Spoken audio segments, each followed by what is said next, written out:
Thursday, it's semifinal week. I'm Tarek Fattel. I always agree with Tarek. It is semifinal week. I'm Randy Rosenblum, and this is SoCal Prep Report.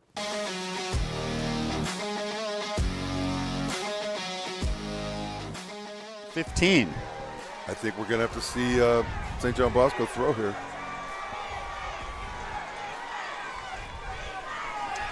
There's a pass over the middle. Weird. Intercepted. Oh my Intercepted goodness. by Orange Lutheran. Running it back. He and almost drops it. Holds my God, on. He's in the end zone. And it's a touchdown. My God. King Rich John. It took a king to take down St. John Bosco. King Rich Johnson, the key pick six. Lou, Orange Lutheran, the Lancers. 2019 over St. John Bosco. Just a couple weeks ago, they were the #1 team in the country. Now the Bosco Braves are out. They're fishing. Tarek. Yes. Stunning development. I tweeted last week. It's amazing what a bye week and some rain can do, because we saw Santa Margarita take down Sierra Canyon, give them their first loss, and we saw this absolute stunner in Lou beating St. John Bosco. And I know we'll get to it later, but I was able to tell Carson Palmer live that Orange Lutheran had won the game. The guy's like, what? He didn't even know what was going on. We'll talk about that a little later. But point is good results, parity at the top. It's good for high school football. And I hope people don't pick on C.J. Wallace. He missed the PAT. St. John Bosco had their chances. So it isn't the kicker that blew the game. They lost by the 1 point. I know Wallace missed some kicks, but St. John Bosco should not have been in a game like this. They should have taken Orange Lutheran out earlier. They beat them 48-0 at the beginning of the Trinity League season. This was a startling development. So Bosco is out. They were the #1 seed in D1 in the CIF Southern Section. 15. Bosco is out, and for good reason. We're almost going to see the play again. Here's that PAT that from that angle actually looked good, right? But it wasn't, and it was a few minutes still left in the game. I want to give credit to Orange Lutheran. Let the kick keep running, because I'll tell you what, earlier in the game, Orange Lutheran threw an interception that Bosco returned with short yardage. Basically, Orange Lutheran, and then at the end of the game, St. John Bosco, to get to the 19, blocked a punt with short yardage. So you could argue Orange Lutheran gifted St. John Bosco 2 of the 3 scores. So Orange Lutheran played a great game and basically allowed Bosco into the game. I mean, that's just the truth. And so this field goal, man, splitting hairs. But, hey, that's football. And, again, with the torrential downpour that was happening in the Southland that night, it's not surprising that there were some wonky final scores. Couple other thoughts about this game. One, Olu's record is technically 3-8, but they won 5 games on the field. Yes. So they're a much better football team than that record indicates. Mm-hmm. They had some games that were taken away from them, forfeited, because they had an ineligible player and it was later found out about. All right, so really they're better than their record. The other thing is this is a football team that played a brilliant schedule. They played big-time football teams each week, so they were prepared for a game like St. John Bosco. They literally have the toughest schedule in the country with what they did traveling to Florida. They were in Arizona. They played Basha. They played a good Rancho Cucamonga team, and then, of course, the gauntlet of the Trinity League. So, and they played Sierra Canyon. So despite the losses, they were battle-tested. And I tell you what, I think Rod Sherman just took advantage of the bye week. His team got a little healthy, and that was that. Now let's talk about the real upset. No. I'm just kidding. Santa Margarita and Sierra Canyon. Yeah. Now, Sierra Canyon was undefeated. It is technically an upset, but how much of an upset? I would say mild. This is a very good Santa Margarita team, obviously. Yeah, I mean, I think seeing how good the defense is up front and the bend don't break aspect, and then took a couple special plays. Ryan Clark, the wide receiver, came down with basically like 2 moonshot passes, and they ended up winning the game. But the rain, and there was kind of this like legendary aspect to that Friday night with the rain and the 2 teams going at it. But Carson Palmer's Santa Margarita team is very, very, very good. You mentioned Ryan Clark. He did have 2 touchdown receptions. Trent Mosley also scored a TD for the winners. Their head coach, Carson Palmer, after the game, spoke with our Tarek Fattel. Let's check out that interview. Lutheran Palmer, 21-9 victory over Sierra Canyon on the road. You're moving on to the Division I semis. Before we get into the nitty-gritty, just initial thoughts on your team's performance tonight. Couldn't be more proud. We were ready for this weather. We were ready for the situation. We practiced it in the off season. We practiced wet ball drills all week long. We knew it was going to be nasty. We didn't know it was going to be raining like this. But we were prepared. We caught the ball really well. We possessed the ball really well. I know that the Coach Palmer, was shocked when you told him about the Olu score. Yeah, there's a lot more to that interview. You can catch it on YouTube. But basically, towards the end, I only asked him 3 questions. And my third question is, hey, Coach, you're playing Orange Lutheran. They knocked off St. John Bosco. And I kid you not, Palmer is such a pro. He's such a nice guy. I think he might have thought I was misspoken. You know, he's like, Orange Lutheran. And he was kind of like, what? And then I'm like, no, they beat St. John Bosco 20-19. And so automatically he turns into pro, and he just goes, well, it doesn't matter who we play and where and when, we'll be ready. You know, it's just so funny. That is funny. It's kind of crazy. What do we look? Larry, you're pointing to something. Throw it back to the interview? Okay, let's hear some more from the interview. Whatever Larry says goes. He's the producer. We forced them into a couple turnovers when the ball was wet. They let the ball get on the ground a couple times. But just really proud of the way we fought. Opening half, kind of a bend, don't break a little bit. They were in the red zone a ton, but 2 blocked field goals, a turnover. Talk about that mentality. Seems to almost be a theme throughout this year, these low-scoring, kind of grinded-out games for Santa Margarita. Yeah, I mean, we're a defense-first football team. There's no doubt. We've got 9 seniors on defense that are phenomenal kids, phenomenal players. We blocked a kick or a punt the last 3 weeks in a row, so we got to make it 4 weeks next Friday. Coming on the road in what you thought might have been a hostile environment, Sierra Canyon 10-0, they've been getting all this hype and maybe even not even paying attention to something like that. Yeah, we talked all week. They hadn't been in a real game all year long, and we've been in fistfights week after week after week after week from Centennial to Bishop Gorman to you name it, Mission Viejo. We've been in fistfights, so we knew how to play at the end of the game when it was close. We wanted to put them in a situation where they were behind. I don't think they've been behind at all, not even one time this whole year. So we wanted to put them in that spot. We did, and we held on to the lead. Last one, you're playing Orange Lutheran in the semifinals. I don't know if you know that. So instant reaction on camera. They beat St. John Bosco tonight, 20-19.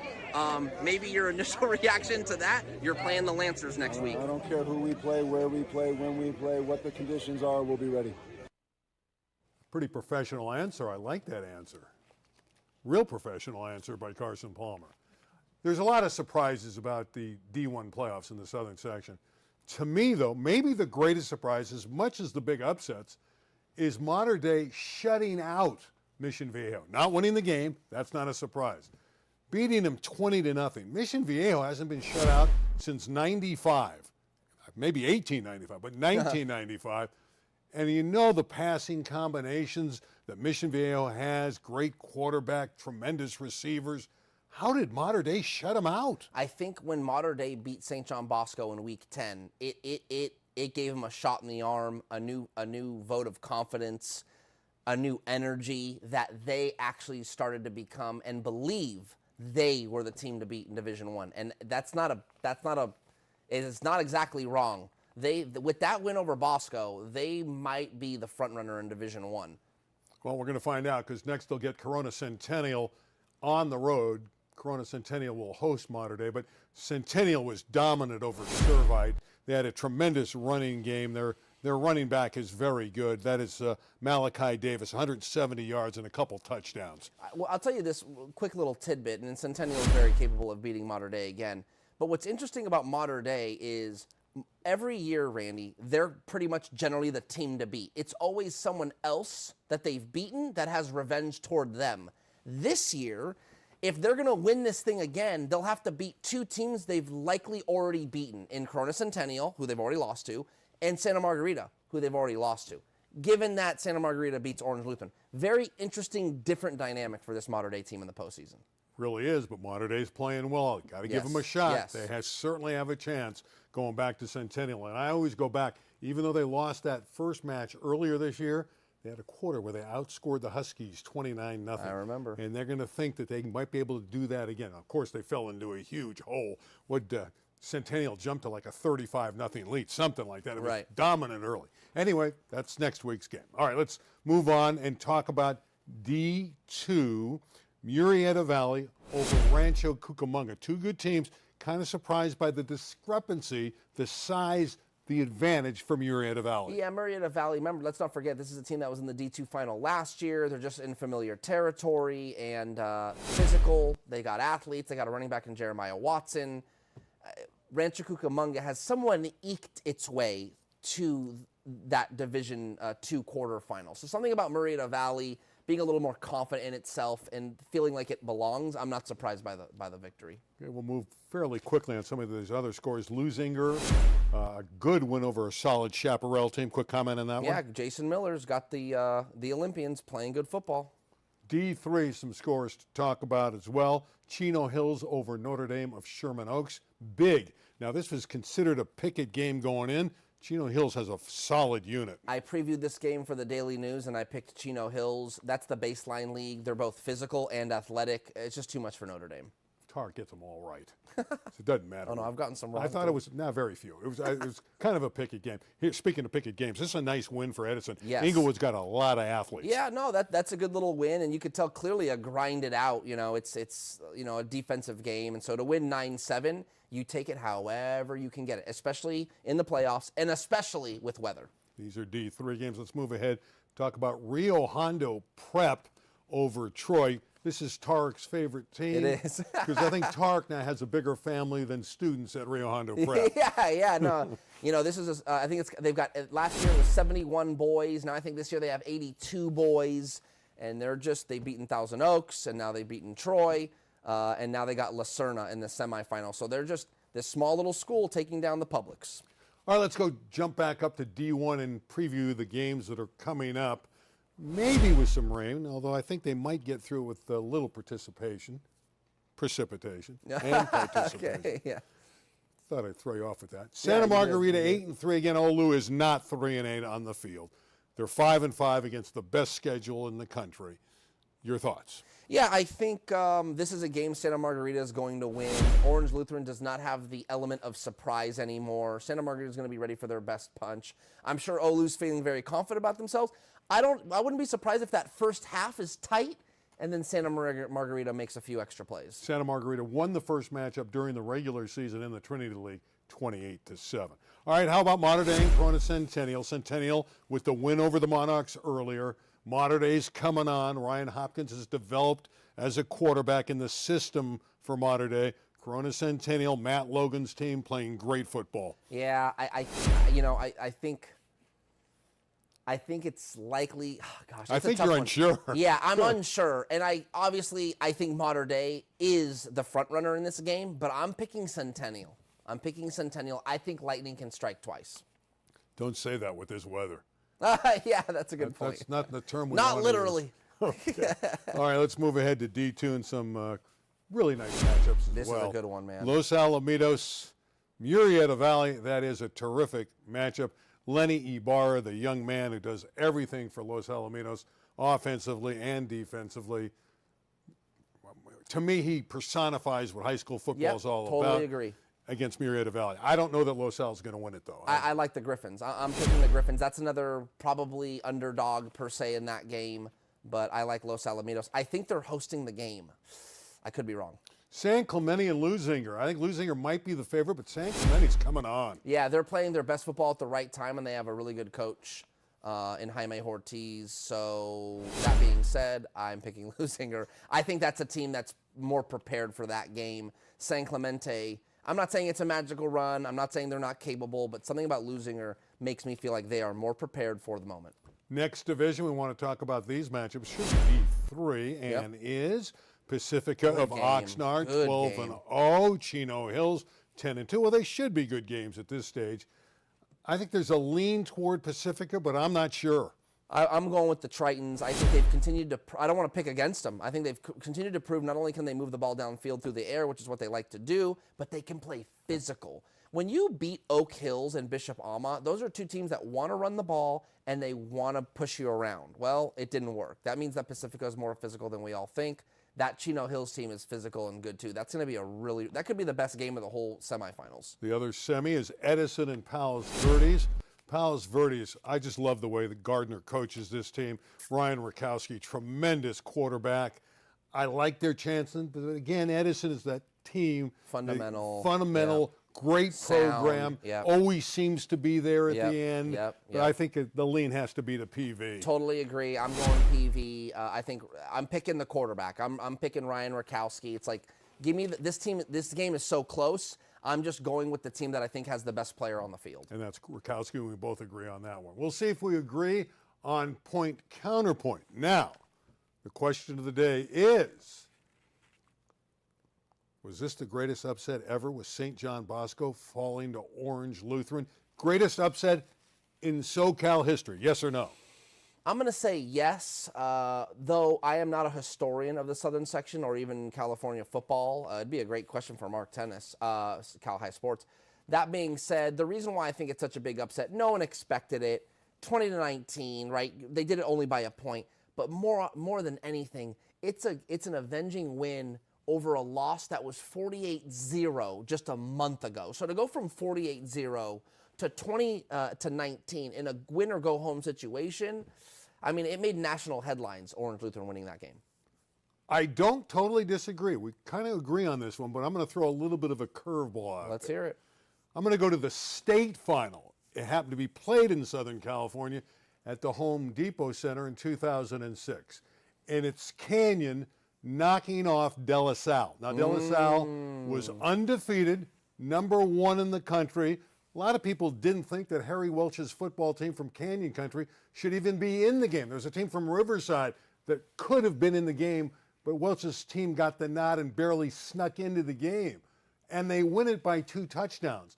And they didn't have great stars, Canyon. They didn't have the talent of De La Salle. They had a running back by the name of J.J. DeLuigi. That's right. He had a big game. He went on to BYU and had some good times for the Cougars at BYU. But DeLuigi had a good game. They stunned De La Salle. And for my money, that's the biggest upset in SoCal history. But this one was mighty close.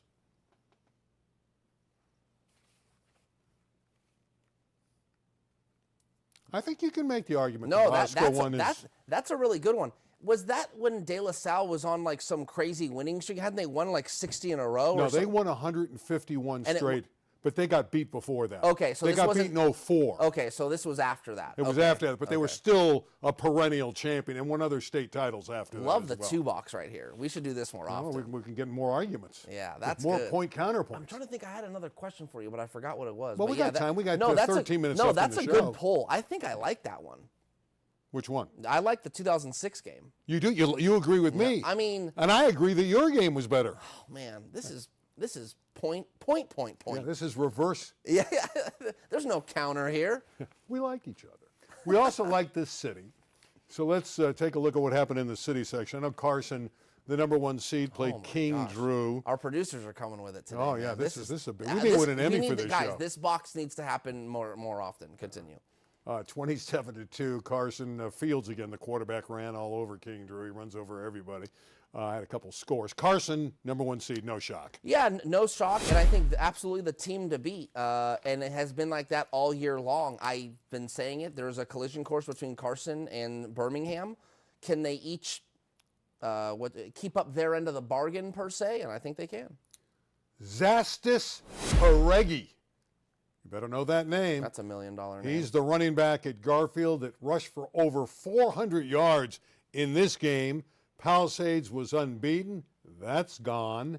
Pally's defense was always a question mark. Yeah. And Haregi ran roughshod over him. I had been saying it week after week, and that is that Palisades, not only the defense, but just not physical enough in the cold weather. And it's going to take, someone's going to come along with a big offensive line and punch them in the mouth, and they're going to have a hard time figuring it out with that pass game, and that's what happened. The star player at Garfield is Cesar Reyes. He's injured and he's out for the year, and Haregi replaced him. But here's a question for you out there. Is Garfield the first team ever to have 2 running backs in separate games rush for over 400 yards? Wow. Because Reyes did it earlier in the year against Southgate. But nobody cares. But Think about that Yeah, one that's for a good. while. That's Just good. an interesting tidbit. How about Crenshaw and San Pedro? Another game that shocked me. Not again that Crenshaw won. I saw them earlier in the year. They got athletes all over the field. 30-0 at San Pedro? Yeah, the score is surprising.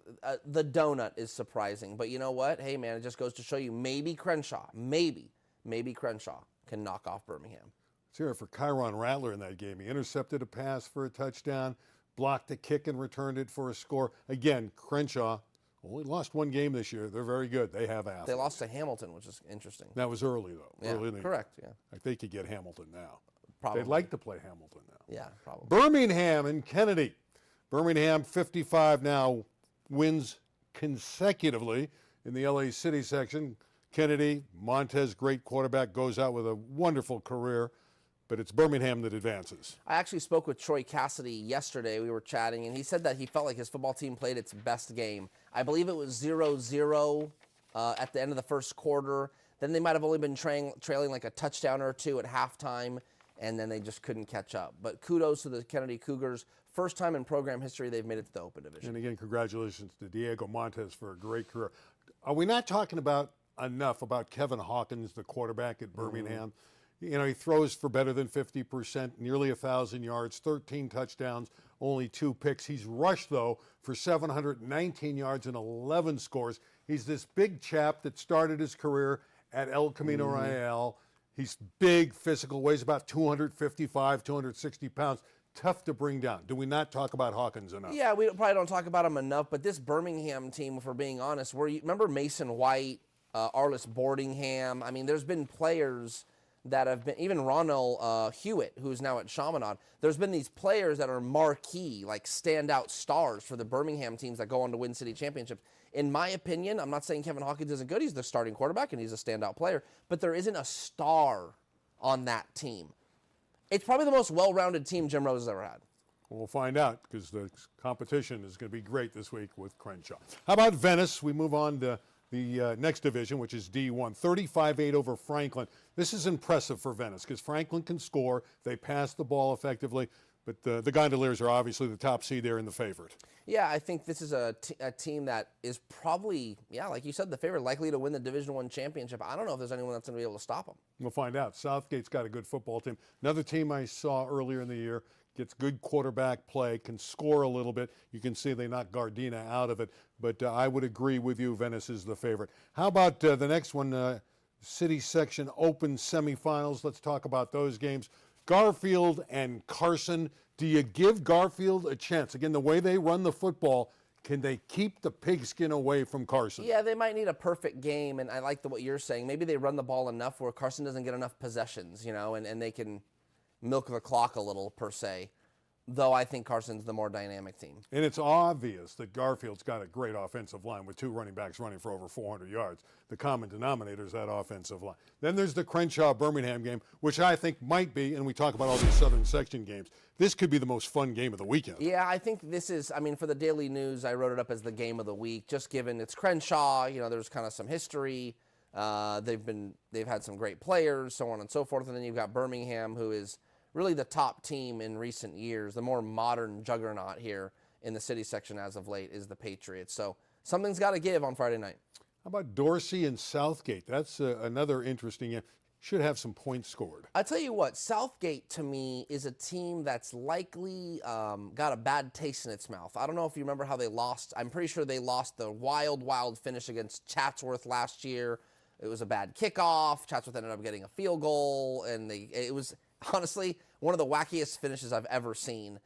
So Southgate, to me, if I'm that coaching staff and I'm those players, man, that is like unfinished business. And I mean that in a good way because there's nothing wrong with having something to motivate you. So they got a tall task with Dorsey. In my opinion, Dorsey has been maybe the surprise team of the whole postseason.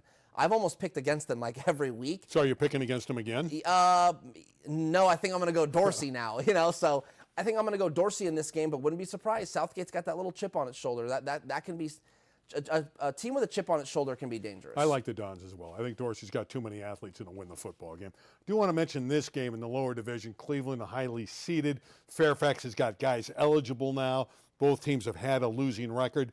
I think the winner of this game is obviously going to win the championship. To me, I think Fairfax wins this football game. Okay, yeah, I picked Cleveland. I think Cleveland has been battle-tested enough. Hey, man, has played Crenshaw, has played Birmingham. That's 2 open division teams.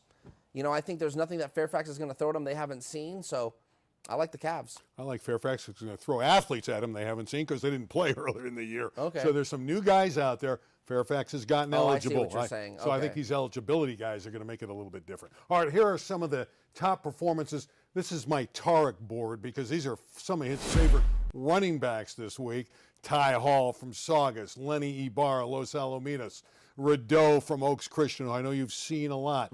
We have a couple others who had outstanding games as well, a couple other outstanding running backs. Noah, your buddy Noah, Penanuri. Yep.